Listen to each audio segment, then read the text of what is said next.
فرشته‌های ملأ اعلی گفتن الا چرا ابراهیم رو به مقام خلت رسوندی، چرا او رو خلیل کردی؟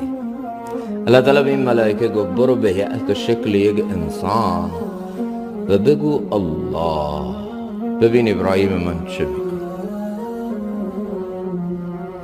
حضرت ابراهیم علیه السلام چند تا گوسفندایی داشت. اون رفت تو یک محلی که دیده نمیشد، یه خورده پایین تر بود، گفت الله. ابراهیم به وجد نام رب من بالای من کی بود؟ اسم الله گرفت. دوان گله رو فراموش کرده، دیوانوار به سمت صدا دیدی که اونجا نشست. گفت چه گفتی؟ گفتم الله. گفت یک بار دیگه بگو. گفت چه میگی اگر یک بار دیگه بگم؟ مجانی نمیگم. گفت چی میخوای؟